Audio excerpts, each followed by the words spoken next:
Hey, it's Waz, and welcome back to another episode of Waz Reviews. Marvelous entertainment, the master of video games that sound boring, but are actually quite enjoyable.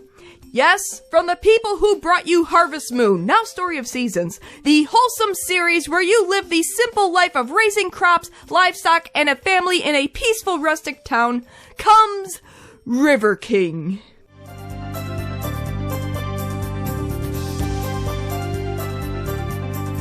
Though often described as a Harvest Moon spin-off, River King is the older franchise, with its first game, Kawa no Nushi Tsuri, being released in Japan in 1990.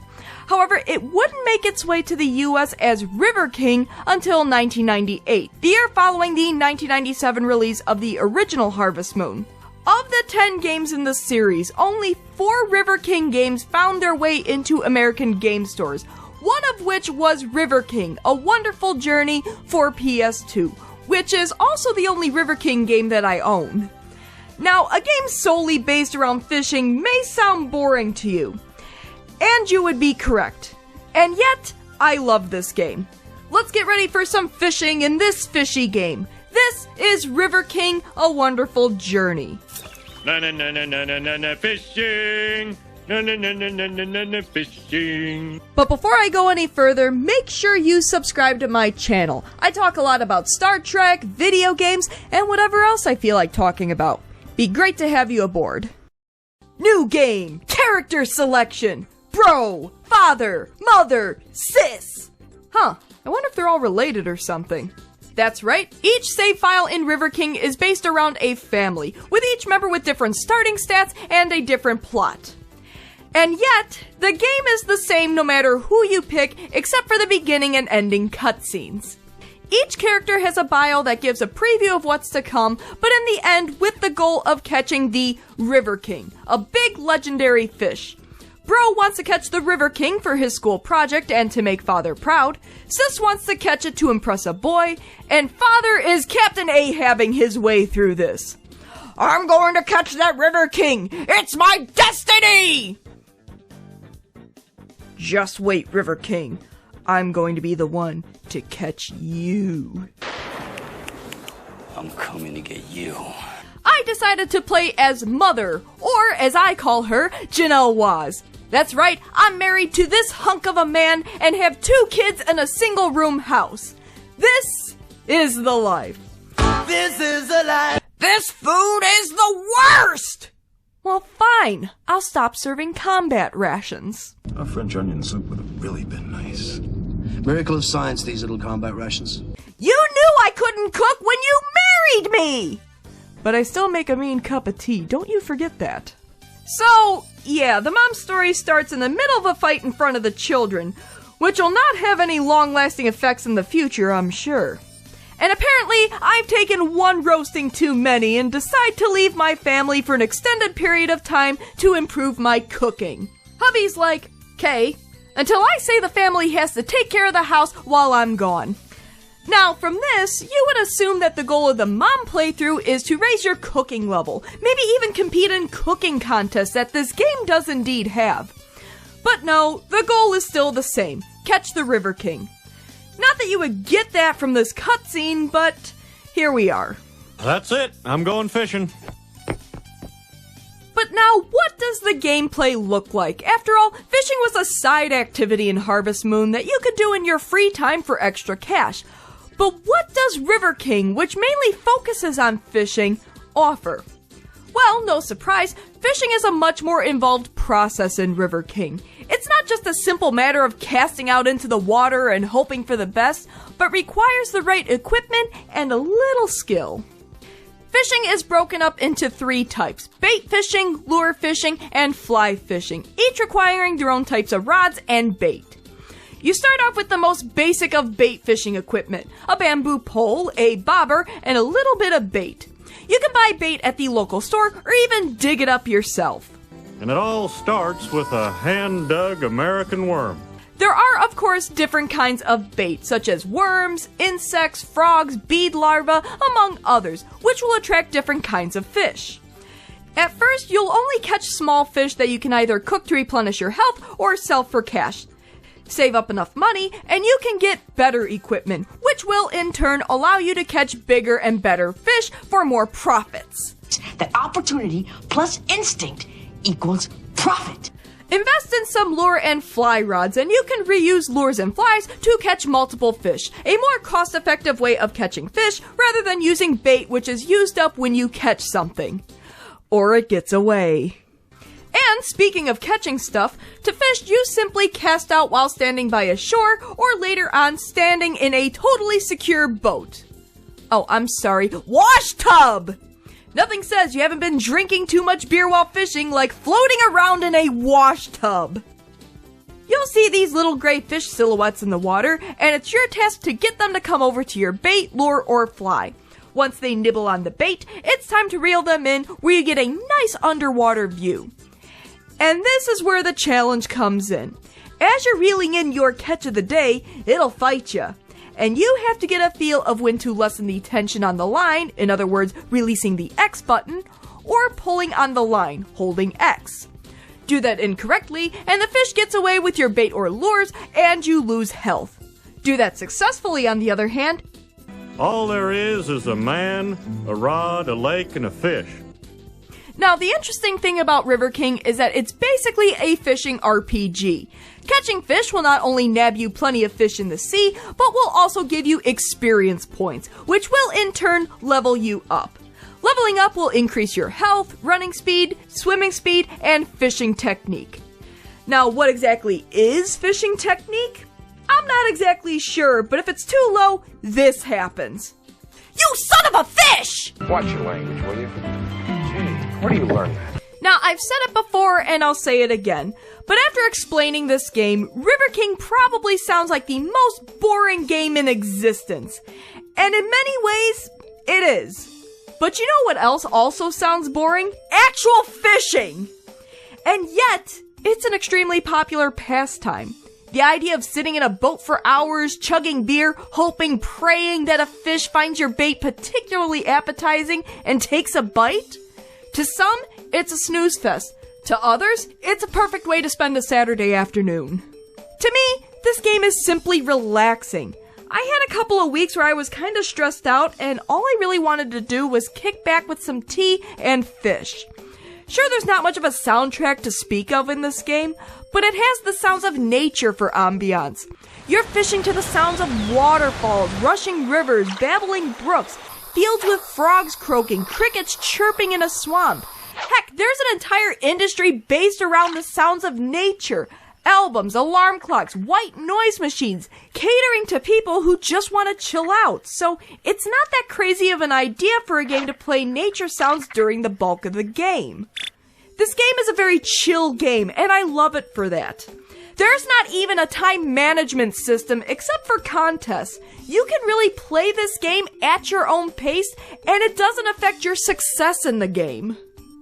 But okay, I've established that this game is relaxing. But is fishing all there is to it? Is it just an endless cycle of fishing until you randomly catch the River King? Oh no. There's an entire fishing world to explore, people to help, and a rival to show what's what. Hello there. Yes, we have a fishing rival. Naoko, the junior college student, who's constantly trying to outfish me and in which she inevitably fails. I don't know. As a kid, I used to take Naoko a little more seriously. After all, she was a junior college student. But now I'm an adult, and I'm just like, a junior college student? Don't you have a paper to write? Aren't you late for class? What, are you majoring in fishing? Sorry, Naoko, your intimidation has plummeted since I've aged. I was only using 1/3 of my true power for this little contest. I'm sure you were. You know Naoko, the junior college student, right? I'm a fan of hers. Why? That junior college student is so cool, I wouldn't mind learning fishing from her. Why? Naoko will appear throughout the game to challenge you to test your skills. Of course, she claims that so we can both grow in our skills, but that sounds like loser talk! Loser! You got a boss fly rod. Oh. Thanks, Naoko. Can we also talk about how this is not the outfit of someone who fishes all day when she should be working on a term paper? I mean, I know I'm one to talk in white pants, but at least it's casual wear and not clubbing wear. You will encounter Naoko in each of the areas of the game except for the final area, which you unlock by doing different quests for the locals. You start out in the river area, and over time unlock the mountain, the field, the rapids, and the swamp areas, each with different fish native to the area. And something that I appreciate in this game is its Japanese style. In Harvest Moon, the towns are mostly inspired by Western architecture, and many of the villager names are localized for North America.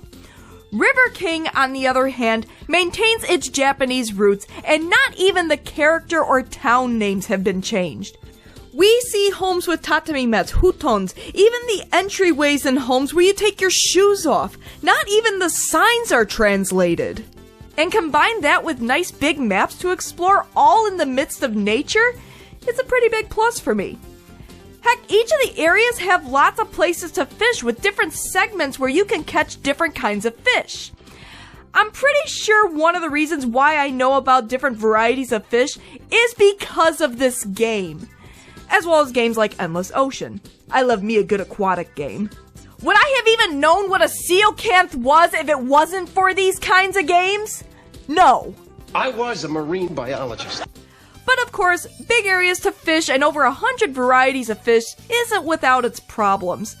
There are no in-game maps, and you're stuck relying on the game's manual or online maps to find specific fish. I wish the game not only had in-game maps, but also kept track of where you've previously caught fish. As it was, I had to have the game's manual handy as well as an online guide so I can make progress in a reasonable amount of time. And as it was, I spent a stupid amount of time catching prawns! But besides the fishing, you have residents in each of the areas to interact with. The characters aren't deep like a Harvest Moon game and are more like your typical NPCs in an RPG. Only a couple of lines of dialogue that only change if you trigger events. However, like a typical RPG, by interacting with locals, you can trigger quests, which play a lot like episodic vignettes. They're not really connected to the main story, and it isn't obvious who you need to talk to next, but nevertheless, they're cute little standalone stories. Well, I was looking at the river when I saw a bottle come floating by. It was a recipe of some kind. The person who came up with this recipe would make a great wife. I see. I guess the way to a man's heart really is through his stomach. Why, you're holding the bottle that I put in the river. Maybe this is fate. I'd love to meet this person. A few moments later. Would you please cook for me? From now on? As my wife? I mean, it's not quite a Mr. Darcy proposal. But then again, nothing is. You must allow me to tell you how ardently I admire and love you. Any alliance between us must be regarded as a highly reprehensible connection. I'd be happy to. That's nice. Yay! That has to be one of the weirdest romances I've ever witnessed. The truth is that my brother Mizuki is missing. Alright, I'll help you look for him. 12 seconds later. Your brother asked me to look for you. Do you think your father's still mad? Wait, my father? Yeah, probably. Wait, what? Wah, if he's mad, I can't go home. Maybe we could get my father's favorite food to bring home too. What is going on with this translation? So, what is your father like? Now we're back to his father? Who approved this? And this does bring me to another point. River King is not a very polished game. The dialogue is, well, you saw for yourself. And the couple of songs that are part of the soundtrack aren't exactly groundbreaking or anything. Even the way the game looks. I mean, I'm coming off Harvest Moon, which had some pretty decent graphics around the time this game came out, and earlier. The characters move naturally, they have facial expressions, and overall are pretty well designed. Then you have River King, where you have NPCs that are like staring into the empty souls of polygon people, with eyes that bore into you with their emptiness. I'm assuming that River King had a smaller budget than a typical Harvest Moon game because, man, does it show. Fun fact though, Dan, a character from Harvest Moon Magical Melody, makes an appearance in-game. And River King even appears in A Wonderful Life Special Edition and the remake Story of Seasons A Wonderful Life. There's a definite connection between the two franchises, even if you didn't know they were made by the same company. But compared to Harvest Moon, River King A Wonderful Journey feels very much like a budgeted game. It doesn't make it bad, but it's definitely noticeable. But okay, you've explored the areas, you helped the locals through their problems, you fished so much that the waters probably need to be restocked, and politicians are probably clamoring over each other to place fishing restrictions on your favorite pastime. But we've got some unsettled business here. The River King. Yeah, I bet you're wondering if I forgot about that, but in truth, the game doesn't make a huge deal out of it until the very end of the game. Throughout the game, you collect a bunch of pieces of something, which in turn form a fish fossil, which opens the underground lake, the final area of the game, which is actually 3 lakes. The River King resides in the 3rd lake, and let me tell you, it is no easy catch. Heck, I spent a lot of time leveling up even after I unlocked the underground lake, because even common fish in that area were snapping my line and running off with my precious, precious lures. And, oh yeah, you can't catch the River King with a lure or fly, so you have to keep buying frogs, which you can only carry 9 at a time. And most of the time, you end up catching coelacanth, which, cool looking fish, but it's not the River King! I kept having to make constant runs to the store to buy frogs and sell the fish in my basket, back and forth, back and forth. And the icing on the cake is when God smiles on you and you hook one. Here we go! It's a big one! Almost got it! You son of a— Watch your language in front of the lady, punk! And over and reeling and dealing, training and complaining, getting hurt constantly like taking a kick to the gut by some fish. He's not even wearing a crown! Whoa, mama! Here I am, in my little wash tub of a boat, carrying a fish that's 276 inches long? I am the champion, no time for losers. Well, time to lug this thing home. This is definitely going up on my wall. She's a wall hanger. He. I caught the River King! Now I can make the ultimate fish dish. Wait, what? Not that I know a whole lot about fish, but the River King basically looks like a giant coelacanth with a red mark on it, and from what I can Google, coelacanths are pretty disgusting from a culinary standpoint and can even make you sick. You know, maybe hubby wasn't wrong. It can't be! You didn't mess up using the River King! I did what now? I guess I made a little mistake. You're damn right you did! I'm even mad at myself right now! Do you know how many— This is the end, and tomorrow, it's back to hell. Yes, the mother story ends as it began. With roasting. 37 different ways of repelling a Gabali attack. Did he include your pot roast? The credits roll, and afterwards, you're free to continue fishing, or you can even replay the game with the same save file with the other family members. Your journey has only just begun. You've taken your first step into a larger world. And that was River King, A Wonderful Journey. So, was it really a wonderful journey? It's alright. Don't get me wrong, this game was there when I needed it. I wanted a game that I could just chill out to, where I didn't need to worry about in-game time, where I could just sit back and listen to the water flow until I hook a fish. At the same time, you could tell the game was budgeted. While the environments are designed well and are steeped in nature, the NPCs are very bare bones, not only with the dialogue, but also with lifeless faces with eyes that bore into your very soul. And sure, there isn't much to do in the game besides fish, but once you get into it, it's almost, dare I say it, fun. It is perhaps the most boring fun you'll ever have in a game. It's joy in the mundane. And really, isn't that what fishing is all about? I can't see River King having a wide appeal, it's pretty niche, but if you're looking for a cozy game, River King certainly is a wonderful journey. Maybe the River King was the friends we made along the way. And the dishes I burned. So what do you think? Have you played River King: A Wonderful Journey before? Did you love it? Did you hate it? Have you played any of the other games in the series? And what are some of your favorite games that sound boring but are actually really fun? Please, leave comments below and discuss. As always, thanks for tuning in to another episode of Waz Reviews. If you like what you see, why not give my video a like and subscribe to my channel? Tell your friends! Until next time... Fishing!